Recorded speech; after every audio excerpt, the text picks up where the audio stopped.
Yeah, hello everyone. Welcome to our first meeting for 2023. Hope you all had a good break and are now, fresh to start on another round of, spiritual satsangs or discussions. So the topic that we have chosen for our meeting today is the life and teachings of Ramana Maharishi. I will just hold a short silence for a few seconds, and then we will start. Yeah. So once again, welcome to our first meeting for 2023. Now, as I had mentioned, the topic is the life and teachings of Ramana Maharishi. Of course, you see, Ramana Maharshi does not need really any introduction. And if we were to truly talk about his life, basically it is the life of the reality, that pure consciousness in a image in human form, being presented as Ramana Maharishi. All of you are aware that during his lifetime, he has guided millions and millions of people to find peace, to the through the turmoil and the twists and turns of one's life. And of course, with myself as an individual, had it not been for Ramana Maharishi, then that state of illumination would not have been achieved. It's all due to his guidance. So just briefly touching, Ramana Maharishi was born on 30th of December 1979 in Tiruchi. Then you see, since his father had actually passed away at an early age, so he had moved to his uncle's place in Madurai, where on 17th of July, 1896, you see, at the age of 16, Ramana Maharshi had this near-death experience. And what actually he realized in that was that even though this physical form had actually, gone, it had been taken to the cemetery, burnt, but he was actually still alive and unaffected.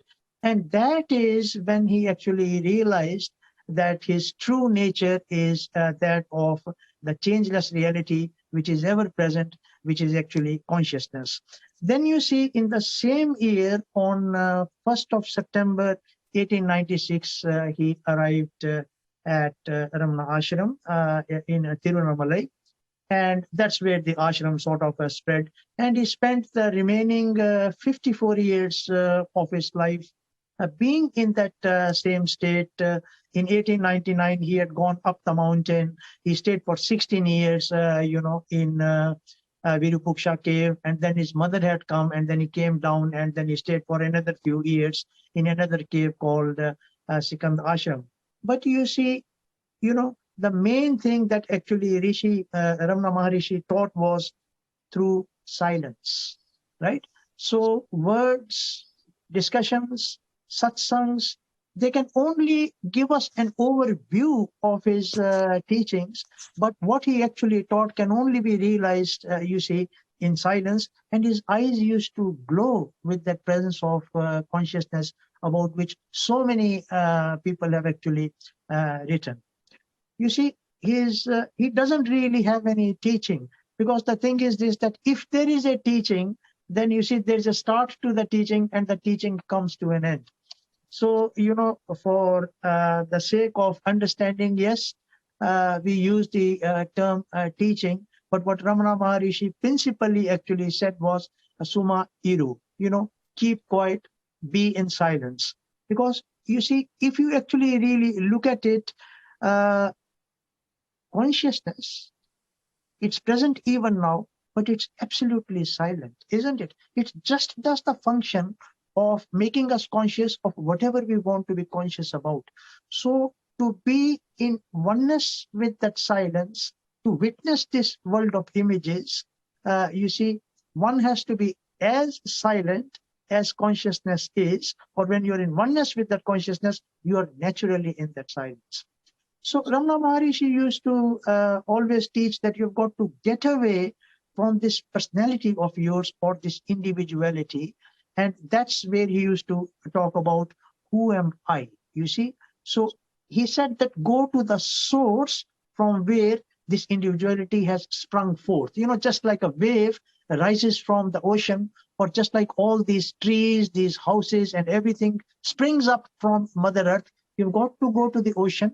You've got to go to Mother Earth, right? You've got to go to the source, because that from where this individuality rises like a wave is actually none other than the ocean of consciousness. Correct? And then from there, you put forth the question that who has actually become this so-called individual image. There is no other material, whatever may be the means, born of parents or whatever it is, you see, then actually you realize that it is that same reality, the consciousness in its other wondrous nature or Maya nature or elusive nature, which has actually become this so-called image for the individual, and which has become all these images. You see this view is there in front of you, and it's your own experience. This view is in the ocean of consciousness, and in this view, everything is rising and falling, which can be none other than consciousness itself. So this was the principal teaching of Ramana Maharshi, that when you realize the presence of consciousness, then naturally you will realize that every other image which is there, every other experience which is there, because everything is, you see, in this world of space and time, nothing more than an image, which is consciousness itself rising and falling as that image. So that is also then realized, and that is that state of total bliss or total absorption, or what we call as self-abidance. So anyway, I won't go too on with the teachings or what Ramana Maharshi stood for. So for 54 years, Ramana Maharshi taught that same, with that same attitude to everyone who came from him, no matter from which country. And on 14th of September 1950, Ramana Maharshi left his physical abode, but his presence still continues. So with these words, I will request Damodranji to continue with the talk. Damodranji, please. Thank you, Anilji. Thank you for introducing this topic to all of us. I think Sage Ramana has shown path to many of his devotees and disciples, and you are one of those living examples how the sage has guided you to self-knowledge and self-realization, for which we are ever grateful, and we all in our platform are taking that benefit through your guidance and presence. Today's topic is about life and the teachings of Sri Ramana Maharshi. Ramana Maharshi is also known as Bhagwan Ramana Maharshi, and he's a very well known throughout the world, and in most places, predominantly in India. There is hardly any learned scholar within the land that doesn't know about a great renowned sage of Tribhunamalai, that is from Arunachala, that's Sage Ramana. So today I shall just give an overview about his life, and also we will try to focus a few of the core teachings that he has given to the rest of humanity. Ramana Maharshi was born on 30th of December 1879. It is a very auspicious day when he came in the house of Sundaram Iyer, that's his father, and mother is Alagammal. Originally, Ramana was known as Venkataraman, and it is like whenever a great sage or a great saint whenever enters this planet, they generally appear at a very appropriate timing. And when we look at the birth of Ramana Maharshi, he was born in the very early hours of the day, which is called Ardha Darshanam day. It is a day when especially the image of the dancing Shiva is taken around the village. And this village is called Trichuli, who is about 30 kilometers, 30 miles south of Madurai. And that's where Venkataramana was born. And he was a very unique child right from the beginning, that he was showing some of the divine features right from his childhood. And unfortunately, at a very young age, at the age of 12, his father passed away. And when his father passed away, the family were split, in a sense that they divided family to go to under care of other relatives. So Ramana Maharishi, with his elder brother, moved to paternal uncle in Madurai. In Madurai, which is very close to a great temple called Meenakshi Temple. And this is where from the age of 12 till the age of 16, for a few years, Ramana lived in that. And he was still showing all his divine attributes. He was very unique in his physical strength, and he would not be challenged into any sort of activities, because he would always be a one who has always shown that he has extra strength. And one of the unique things about those activities is that when he fall asleep, and he will sleep as if is already dead, like he's absorbed, and there is and then whatever happens to him, he doesn't even know. So he was so much absorbed. So it was a very unique physical features that he's bestowed right from the beginning. When we ponder about this thing, we know that this is not an ordinary thing. So Ramana Maharishi obviously had all these divine potentialities carried with him.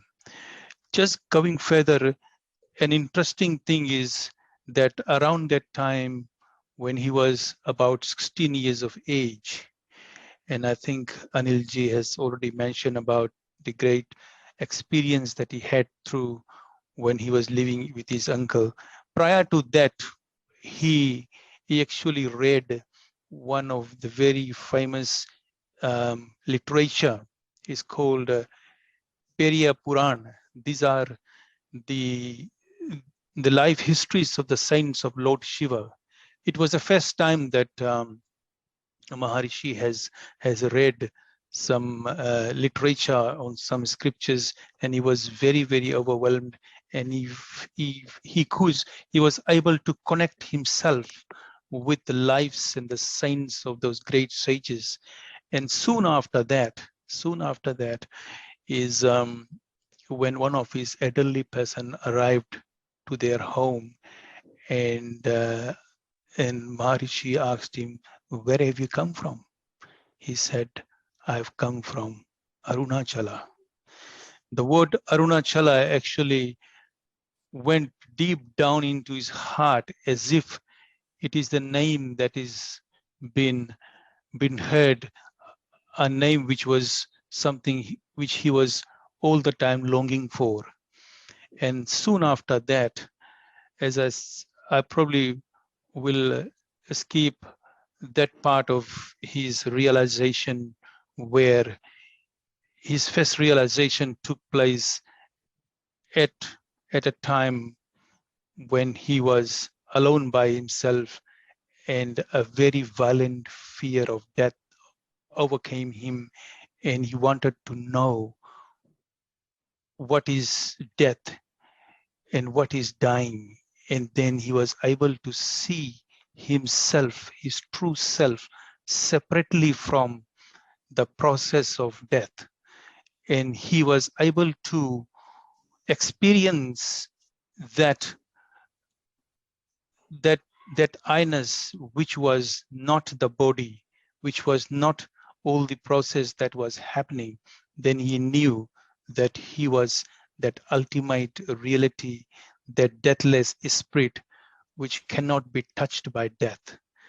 And that was the most part of his realization which carried on him. And from that point on, he was all the time a person of self-absorption and self-abidance.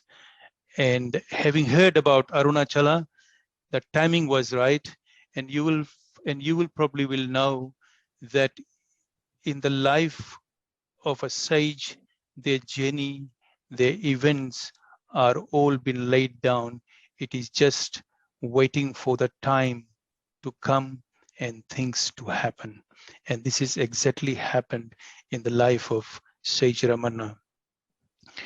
And he decided one day that it is the moment that I have to go, that I have to leave and be in union with my father, my source, this Arunachala.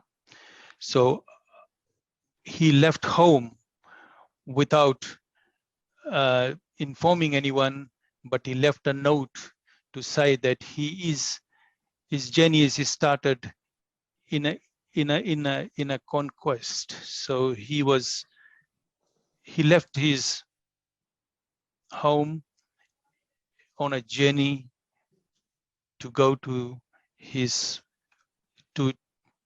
his source, where he has recognized it to be Arunachala. So he did not wasted any time. He was very determined. He knew how to go there. So he went to various spots in the train stations. And I will not go into too much details. As I said, I want to actually focus on some of the key points. So he did arrive at the very eve of the day when he would arrive at Arunachala. He arrived at Velupuram, where it was a day of Krishna Janmashtami, which was the birth of Lord Krishna.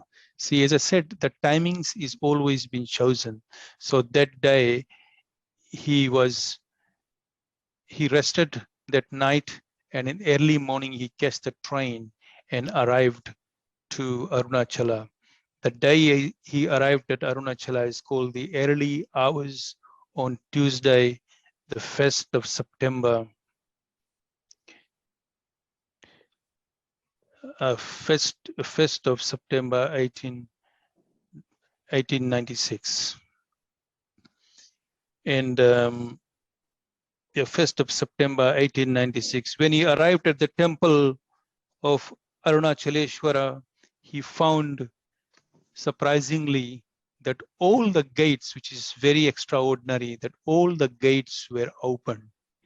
And there were no people there in the temple. Even the priests were not there. And the inside door, they all opened for the sage to enter.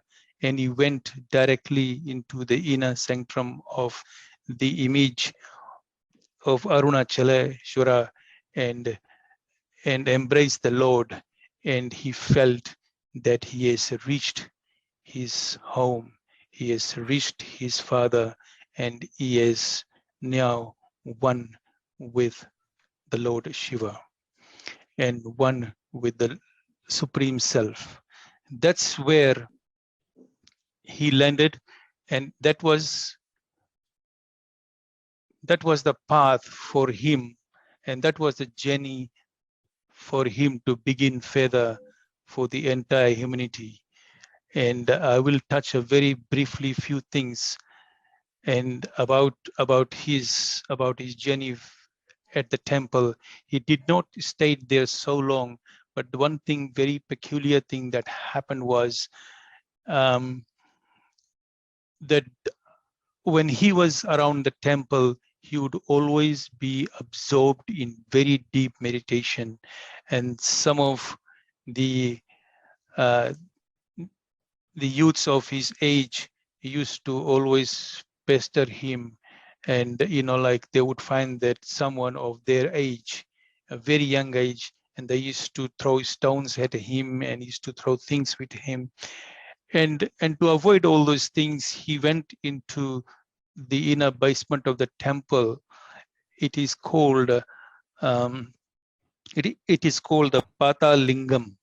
That's where he went, and he stayed for a few weeks, and he was so much lost in the absorption that uh, that even over there, the insects and the bites of the vermins and the mosquitoes and everything, and he was totally absorbed in his self, that was totally, completely over his body consciousness. So he was not aware of anything, and weeks has passed that he stayed in that state of absorption, completely lost of his body consciousness. And luckily, one of the elderly people who saw Ramana brought him out of that Pata Lingam, um, and Bhagwan was totally unaware of everything, and they had to look after him and feed him like a child, clothe him, bath him, feed him, because he was completely not aware of his physical part, because he, as I said, he completely lost his body consciousness. And then later on, he was around in the temple for nearly 6 months, and then he went to a nearby place called Guru Murtam. That's another resident of his before he went to the actual hills of Arunachala. He stayed there, and he was very well known as one of the realized Brahmana and the saint. And this is where one of his uncles actually came and saw him, and he was trying to take him back to the original place. And Maharshi at that time did not made any response, and he used to always remain silent. In those times, he would not talk to anyone. So his mode of his activities was always to remain in the state of silence.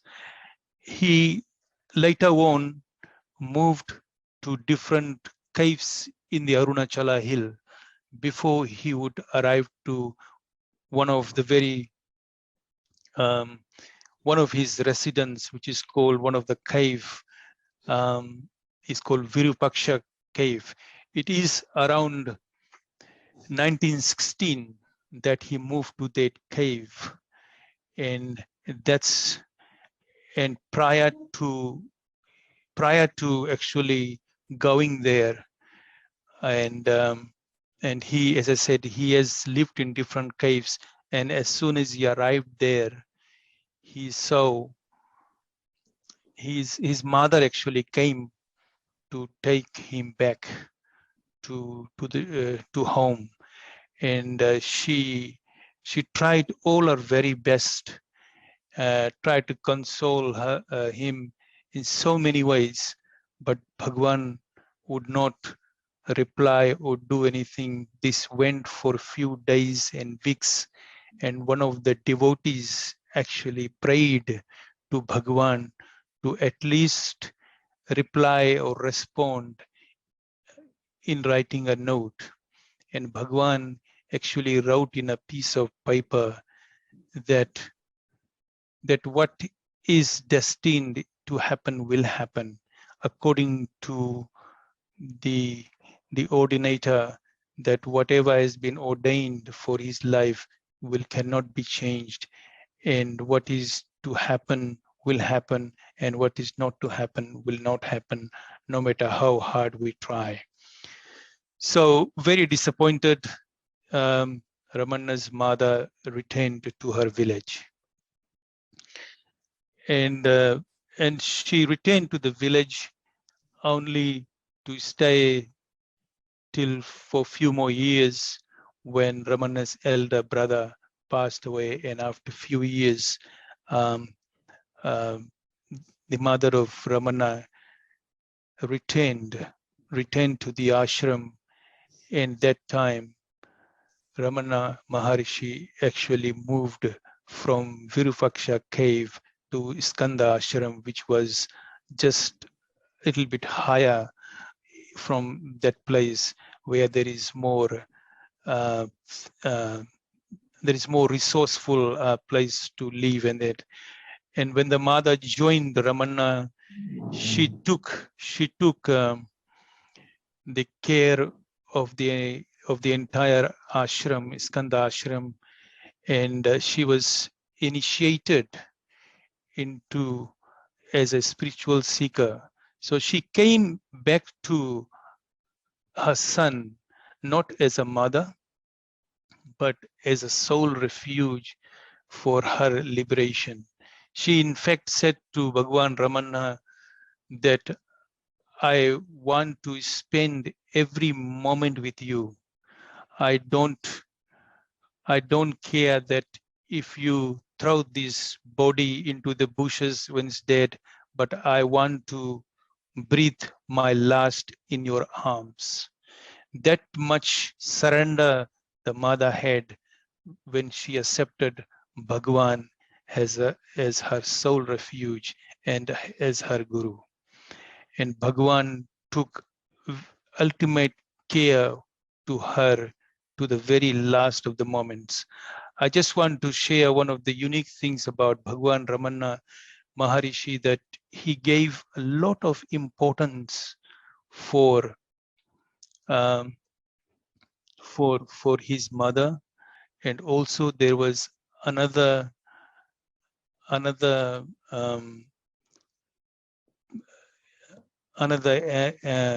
cow that is named as Lakshmi, which is not, like when we talk about, how it is possible that even those living beings, they are not human, could actually attain to liberation, but by the grace of Sage Ramana, even a cow attained the final liberation.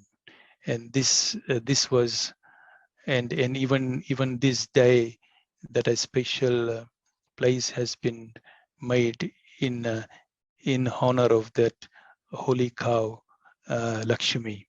So just to give a bit more insight into the last moments of mother of Ramana's mother, that when the last moment came, and this was on the 19th of May 1922, when Ramana knew that this is the day that her mother will leave this earthly body, he placed her mother's head on his lap. He placed his one hand on her chest and the other hand on her head, and he was keeping that to make her go through all these spiritual processes, all those spiritual experiences that would take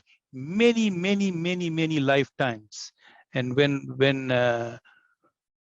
when commenting this, Bhagwan Ramana said to the disciples who were there that she is presently not in this world, but she is in the other worlds, going through many births and the consequences of that. So it is that grace of Guru or the grace of God which can make this possible. And this is a very unique thing for us to know that how a Guru has the Sadguru who has that um, that power, that grace to make that possible. So her mother was able to, so Ramana's mother was able to go through all those levels of consciousness until the final liberation was reached. And when that was reached, um, and the people who were there were chanting hymns and the mantras that was appropriate, and Bhagwan actually said that now she is attained to the final liberation. And I want to actually just a little bit more say, because you will find that there is two things which is very peculiar about Bhagwan's life when he was at Arunachala. One was with his mother, and the other was the Arunachala hill itself. So when mother passed away, her body was brought down from Skanda ashram to the the bottom hills of the Arunachala, and it was, and a tomb was made, and all the rituals, sacred rituals were ceremonies were done. Next to her tomb was Bhagwan's younger brother, who actually lived there, and Bhagwan used to come every day and visit her mother's tomb. And not long, and soon after that, within 6 months time, Bhagwan himself came down from the Skanda ashram and stayed next to her mother's tomb. And then and from there, you know, the constructions came up, the temples came up, and that was a new institution was built. There was one more person which was very unique and peculiar in the life of Ramana Maharshi, which I want to actually mention. That he was known as Ganpati Muni. And Ganpati Muni, at the age of 25, I think it was around 1903 that he came to Arunachala. And he was one of the most learned scholar you could imagine. That he was so learned that according to all the Shastras, he has done so much intense tapas. And when he came to know about Ramana Maharishi, he came and settled there and was practicing his sadhana. And one day he ran to the ashram and fell at the feet of Bhagwan Ramana Maharishi, and he prayed, and he said, I have done so much tapas. I have read all the Shastras, even including the Vedanta Shastras, but yet I do not understand the meaning of what tapas is. And here Bhagwan silently gazed him for 10-15 minutes. And then Bhagwan spoke to this great sage. He said, when one focuses on the notion of the I as to where it arises from, when the mind is absorbed in that, that is tapas. And he said, when the mantras are repeated and when the mind absorbs in the sound of that mantra, the source of that, the sound of that mantra, that is tapas. And when Maharishi had that, he felt that his grace and the light filled him up. And soon after that, that great Ganpati Muni announced to everyone that from now on, Ramana will be known to everyone as Bhagwan Ramana Maharishi. And the whole, in India and abroad, from that point he was known. And soon after that, this great sage wrote great hymns on the sage, and one of the books he has written was called Ramana Gita. So friends, these are just few things on the life of Bhagwan Ramana Maharishi. He was a sage where it's very unique to find in this present time that the humanity has experienced. He is one of those great, the most top greats of realized souls that our scriptures has ever known, namely like Adi Sankaracharya and Ramakrishna Prahamsa and Ramana Maharishi is just one of those sages that was those beings were made to appear in this present at this present time, the time which we called the Kali Yuga. So Bhagavan has showed his love, his compassion, not only to his disciples and the devotees, but to all the living beings equally at the ashram, whether it is birds or monkeys, squirrels, snakes, to them everyone was equal, and they will all live around him, and they will build their nest and their home, and Bhagwan will always go and communicate with them. And Bhagwan was able to actually communicate in their language, and they were able to communicate with Bhagwan. So Bhagwan has reached to that ultimate stage where there was no two, was only one. And he was able to feel that consciousness, that awareness in the entire cosmos, into the total entirety. And someone even asks Bhagwan that generally it is said that when people live up to that age, to that realization, that they only remain for 21 days after that great samadhi. Bhagwan very kindly said, it is all due to the Parabdra. So if Parabdra is forced for one to remain for the purpose, they will remain. And this is the case with Bhagwan Ramana Maharishi. And there was another great saint called Ramakrishna Prahamsa. When he has reached to that stage, he also remained in that state till the very end of their journey. And I would say that coming to the end, as I mentioned earlier, that Bhagwan age was not up to 70 years. He left his mortal coil actually on the 14th of April 1950 at 8:47 p.m. in the night. And when that moment came, there was no suffering, there was no pain. He simply gave a very beautiful smile, and some tears rolled from his eyes, and he took his last breath.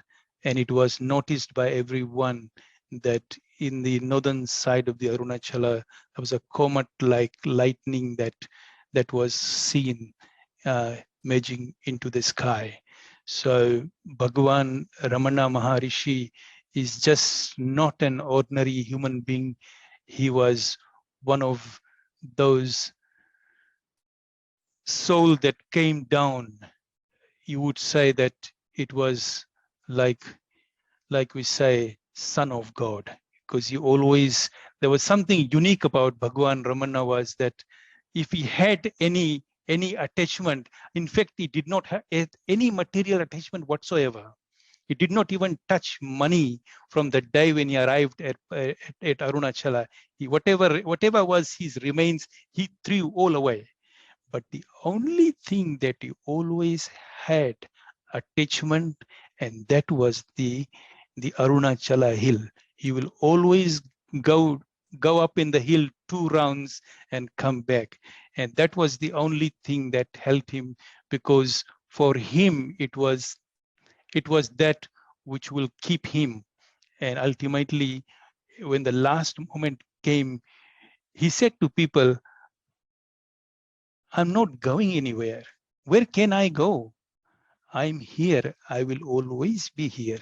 So that is what, whenever we visit that ashram, and I'm very grateful personally to Anilji that he guided me to visit the ashram, and there you will find that Bhagwan's presence is always felt by all the devotees and the people who go there.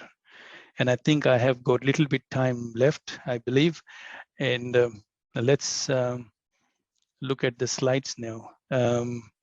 Rajiv Bhai, if you can help me, or maybe I can begin now. Thank you.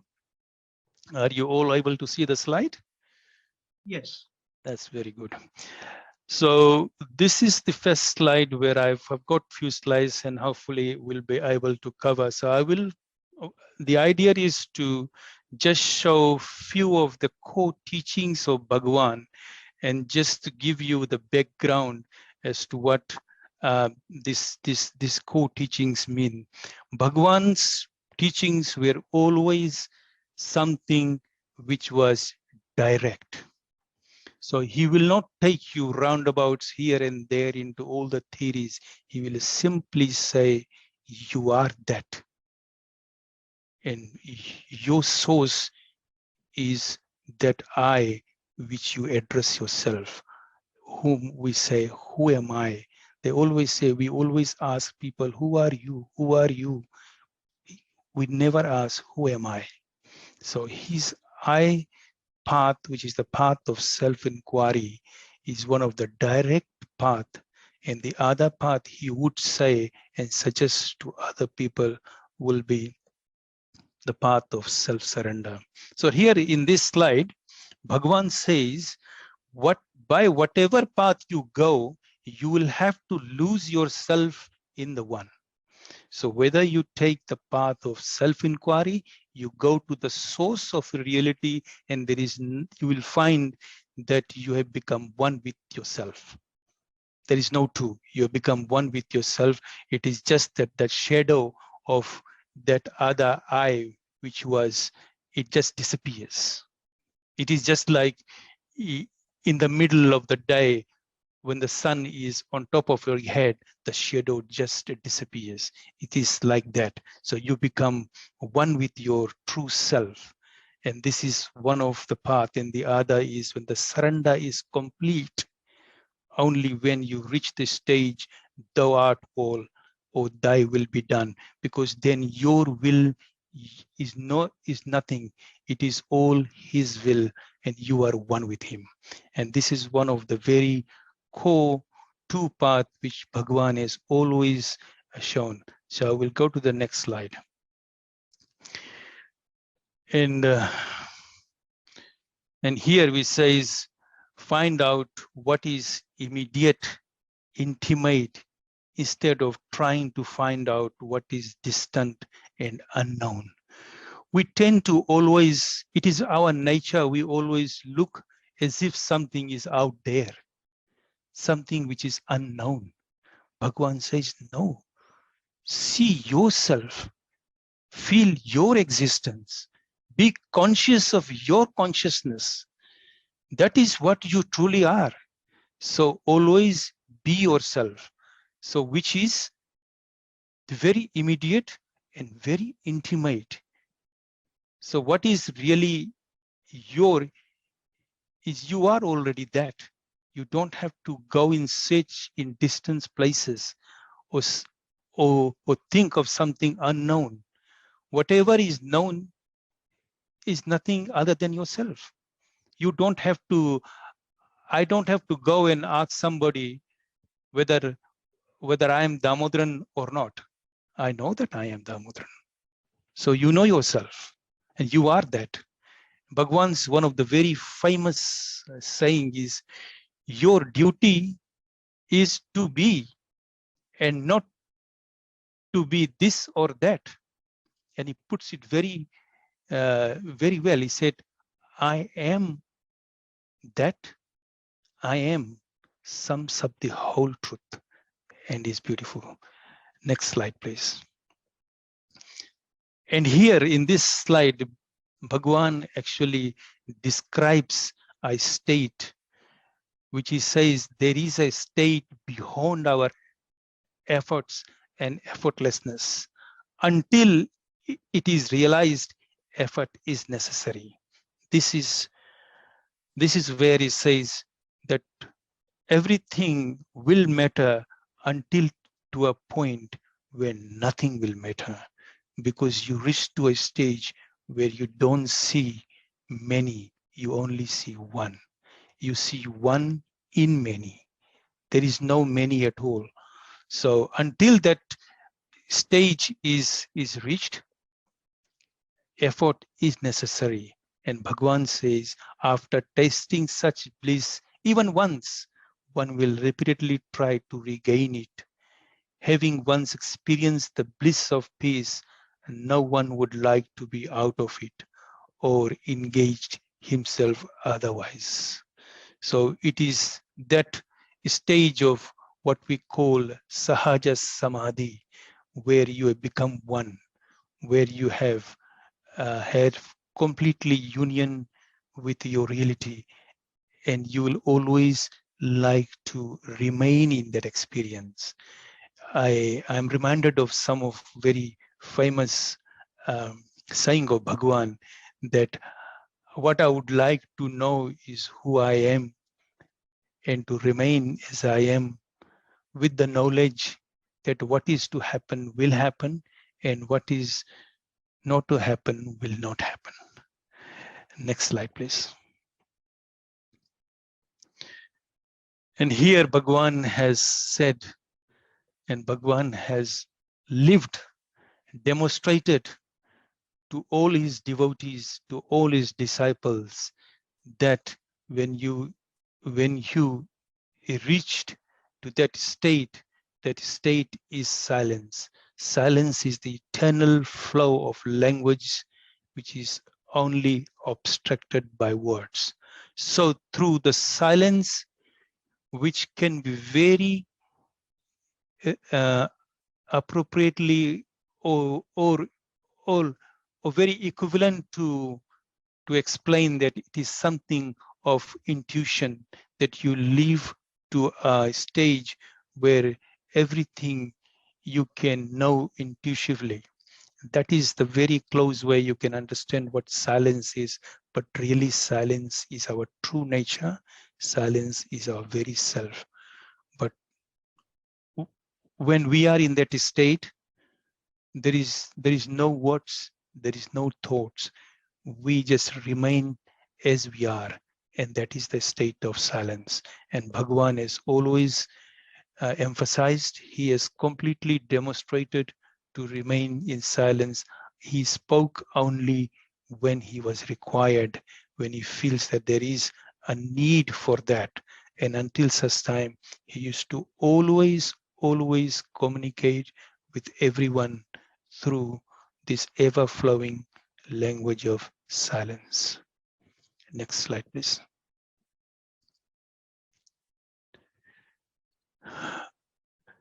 Now, this another slide which comes as how to come to that state of silence. And Bhagwan points out here, it's a beautiful picture here where Bhagwan is saying, he's actually showing, has been reading. Bhagwan was very keen about the Shastras, the news, and everything was around him. So in a way, even though he remained very silent, he was always very, very active. And here he says, unless the samskaras, that is the mental, innate mental tendencies cease to exist, there will always be doubt and confusions. So that is a kind of the journey that we make when we are purifying ourselves to realize ourselves. That is what we saying, that we have to rise from our lower self to our higher self, and this is done only when we clear out all those samskaras. And the direct path which Bhagwan says is that path of inquiry, which actually takes you to that very source. Next slide, please. And here he gives us some direct indications of how we can reach to some of that path. He said, if you surrender to the higher power, all is well. So here, once we have surrendered, there is no thought of what is to happen, why it is happening. We all know that the higher power is taking care of us. He says that power sees your affairs through. Only so long as you think that you are a worker, you are obliged to reap the fruits of your actions. If, on the other hand, you surrender yourself and recognize your individual self as only a tool of the higher power, that power will take over your affairs along with the fruits of actions. You are no longer affected by them, and work goes on unhampered. This is another way of saying that the path, when you take a full surrender, and the other side, you become a total witness or an instrument in the hands of the divine God or Guru. Next slide, please.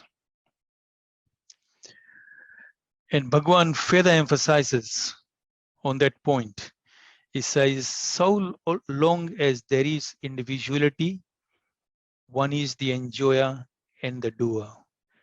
But if it is lost, the divine will prevails and guides the course of events. There is a special code which Bhagwan says, IDA, automated divine action.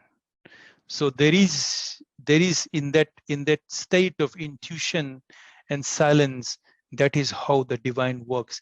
It works automatically.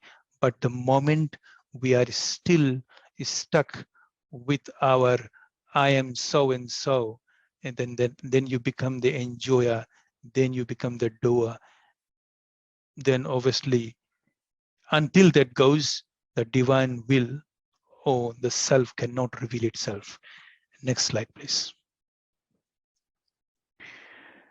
And one of the methods which Bhagwan gives us, we always know that as soon as we wake up, there is this I thought, and the loss of the whole flow of thoughts arises together with this very I thought from the moment when we wake up. And Bhagwan directs to us. He says, whenever a thought arises, instead of trying even a little either to follow it up or to fulfill it, it would be better to first inquire, to whom did this thought arise? To whom this thought arise? Whenever either we are excited, emotional, any of that mental things that will ever disturb us and bother us, if we put this question to ourselves, to whom did this thought arise? You will immediately feel very calm, very collected, very serene, and your mind will go to the source of itself. And Bhagwan gives a direct method as to how we can deal with our own thoughts on daily basis so that we reach to the very source of the I thought. Next slide, please. And Bhagwan, as I said, was one of those fully realized soul, fully realized sage, that who had knowledge of everything, and he regarded everything equally important. And one of the most important thing is the Upanishadic Shastras, like the Viveka Chudamani, and he gave lot of importance to Bhagavad Gita. One of the disciples asked him, should we read Gita now and then? Bhagavan said, always, because Bhagavad Gita is the text which in fact talks about directly the self and the supreme self, and only talks about the method and the process and who are those qualified sages and saints that have experienced that complete truthness. Here Maharshi says the eternal, unbroken, natural state of abiding in the self is jnana. To abide in the self, you must love the self. Since God is verily the self, love of the self is love of God. That is bhakti. And he says jnana and bhakti are thus one in the same. So naturally you will find even in the life of the great realized sages like Bhagwan Ramana will find that in the end, when he came down, he was very loving, he was very down to earth, he was in fact supervising in the kitchen, in the ashram, to ensure that everyone is fed well. And he makes sure that as soon as any devotees, they arrive in the ashram, the first thing that they are fed well.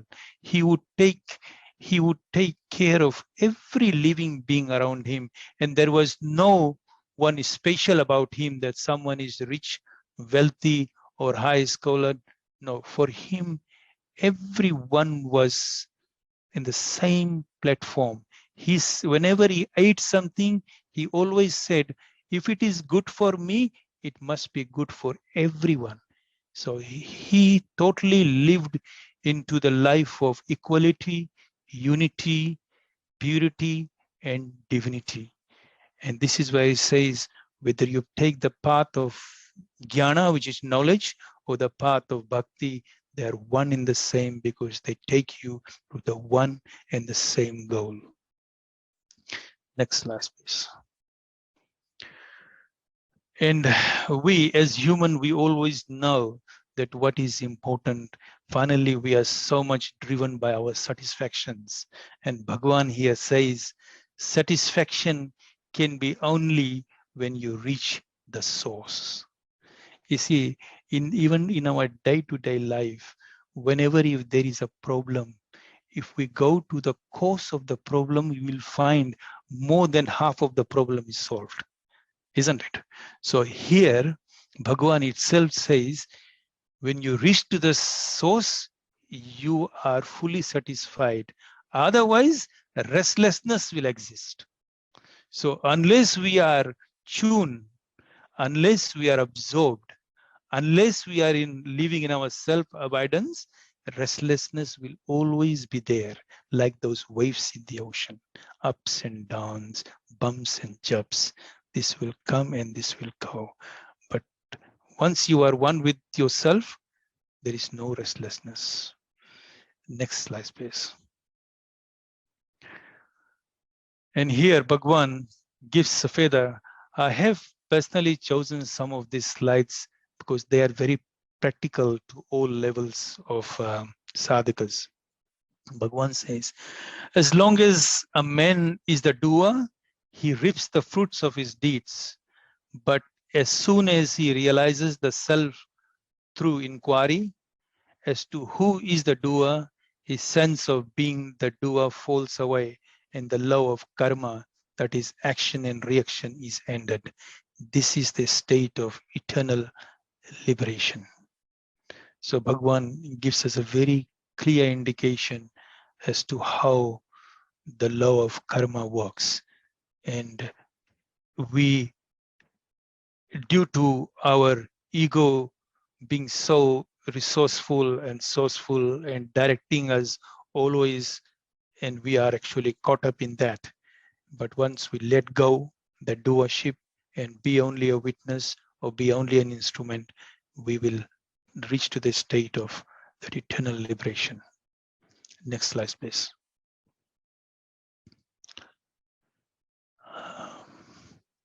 I think very soon you will all know that next weekend is a weekend which is called Mahashivratri. And this has been very well chosen here to say the self is that where there is absolutely no I thought, that is called silence. The self itself is the world. The self itself is the I. The self itself is God, which in a nutshell says all is Shiva, the self. So here sometimes Anilji directs us to say, even all these images are nothing but the self only. These are just the indication to show that you have to be with yourself. And one thing I must also emphasize, as I mentioned, that Mahashivratri is coming, and a very special time. But when we look from the spiritual point of view, that Shiva is our Jiva, our soul, and our soul is that Shiva.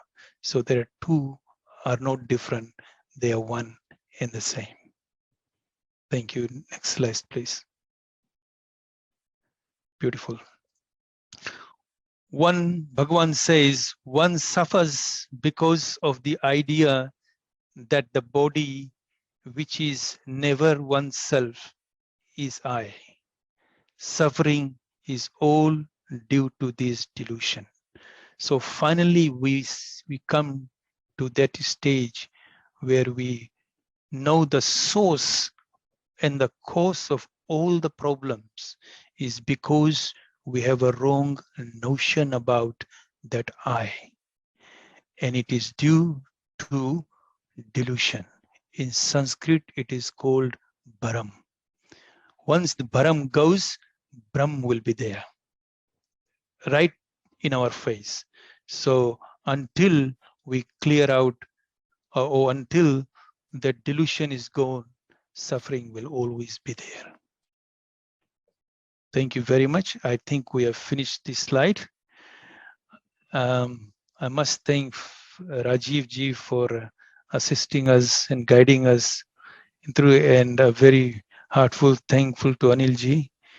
And if we can open the platform for any further comments or any further suggestions or any questions that we might have, it's now open for everyone. Thank you, Anil ji. Thank you, Rajiv bhai. Thank you, Damodran ji. So very beautifully, actually, you have put everything together, the life and the teachings of the sage. Is there anyone who would like to share regarding the sage, or is there any point where we would like any discussion? So please, you are welcome. Anyone? Ruchika ji? You want to say something? Not at this moment, Anilji, thank you. Okay, yeah. What about Neeru? I'm always very grateful for the knowledge that I have got from the Rishi. I don't think there has been clarity anywhere I have achieved other than Ramana Maharishi, because reading all Bhagavad Gita and the Upanishads, I always thought that the self was something which had to be reached, something to accomplish. But it is only when I came to Ramana's teachings, I realized that self is here and now, and that one has to attain to be in the self. Thank you. Okay. All right. Neeruji, you want to say a few words? Thank you, Anilji. It was an excellent presentation, all very well presented, clear. So I can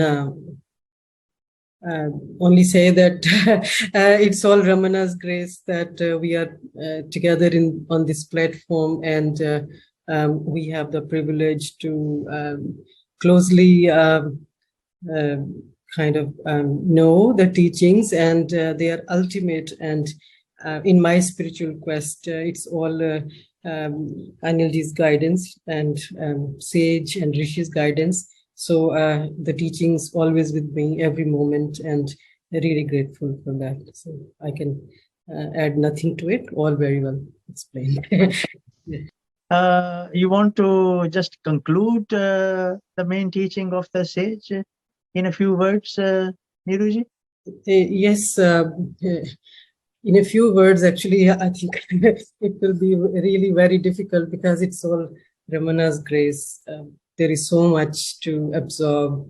I mean, the body-mind identification removal, of course, for a devotee on the spiritual quest, the most important thing to understand is, and anybody that comes into my contact, I mean, outside of this circle,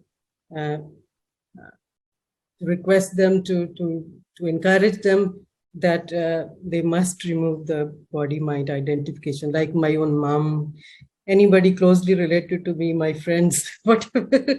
I don't care what the thing, but this is what I emphasize all the time. This is what Sage's most important teaching, that we must remove the body-mind identification.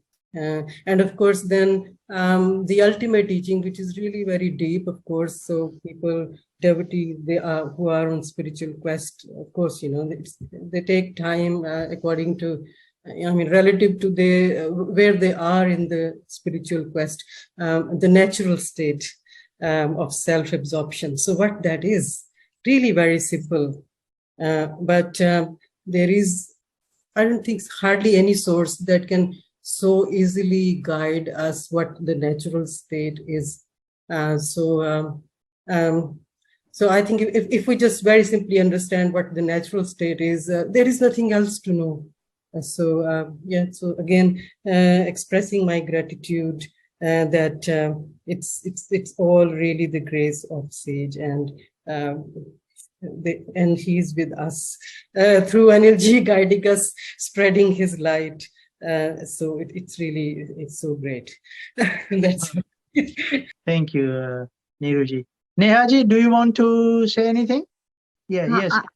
I'm Vrinda this side. I'm listening through Neha's phone. Yeah, yes. Just put the video on, Vrindaji, so we can get the picture. Some problem, so I'm not able to get. Okay. All right. Yeah. Please. Yeah. Okay. So I'm just very grateful for being able to hear all this, the way it's been explained, and I just want to say thank you, because there is so much to feel and understand and absorb, and I really don't have any words to say or express. It's beautiful, and I thank you and Damodran ji and everybody for being there in the journey. And okay, all right. Thank you, Vrindaji. Thanks. Anyone else would like to please say anything or any comments? Caroline, you want to say something?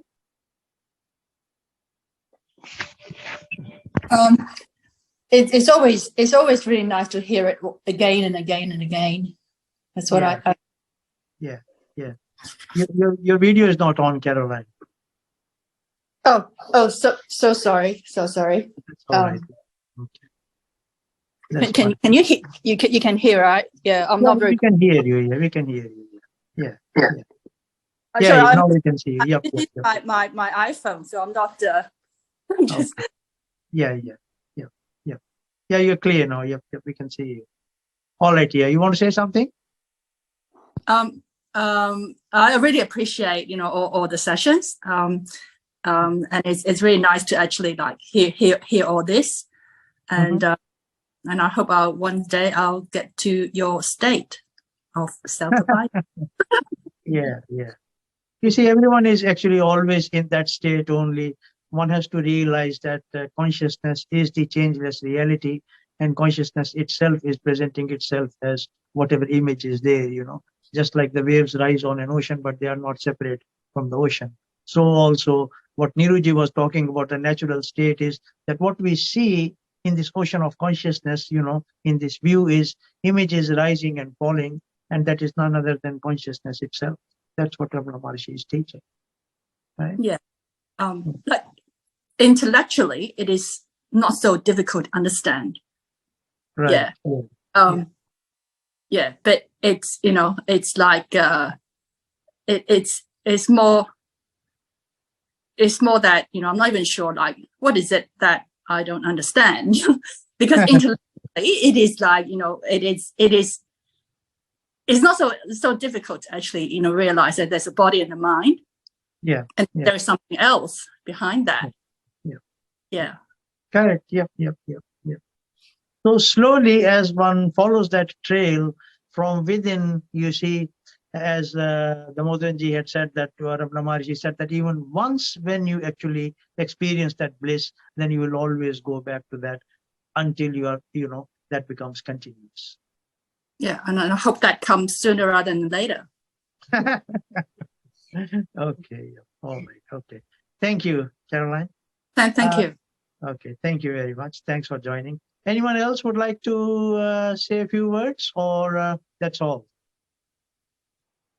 So Damodran ji, would you like to just say a few words and we will close? Yes, Anilji, thank you very much. Okay. As usual, you always given us 1 or 2 minutes and then we'll close. Yeah. Yes, I think you always give us a very good introduction for us to lead into his teachings. And I would say that, yes, the teachings is basically to be always aware of our reality. As one of the sisters has said, intellectually it is very easy. The reason why it is very easy, because when we see the screen, it's very easy to know the screen, but once the pictures started to reflect on that, then when it becomes action, then you can't see the screen. You only see the pictures. So this is where we have to be aware. That's why it's been mentioned, the awareness has to always be there. You have to be conscious of it. And what is to be conscious of? Conscious of who we are. So if that consciousness of who actually is the doer, if we are conscious of that I at all times, then we are aware of the screen and the picture at the same time. Otherwise, the picture takes over and you are lost. With these few words, thank you, Anilji, once again for giving me this opportunity. In fact, I thought I do not deserve this. I'm very unfit to talk about the life of the great sage. Who am I? Just a small Damodranji, but I think it is the grace of Bhagwan that from the day you told me to talk about the sage, and in everywhere I open up a book, it shows me that if he's telling me this is what you need to talk, this is what you have to learn. And I think once you tune with yourself, with that with your guru or even your guide, he is all the way showing you his presence. So the most important thing is to feel his presence. And once you start to feel his presence, then your mind becomes very collected. You are one with yourself. Thank you, everyone. God bless you all. Okay. Thank you, Damodran ji. Okay, thanks everyone for joining. We will have our next satsang on the 12th of March, which is the second Sunday. Thank you very much. So we'll take leave for now, and all the best.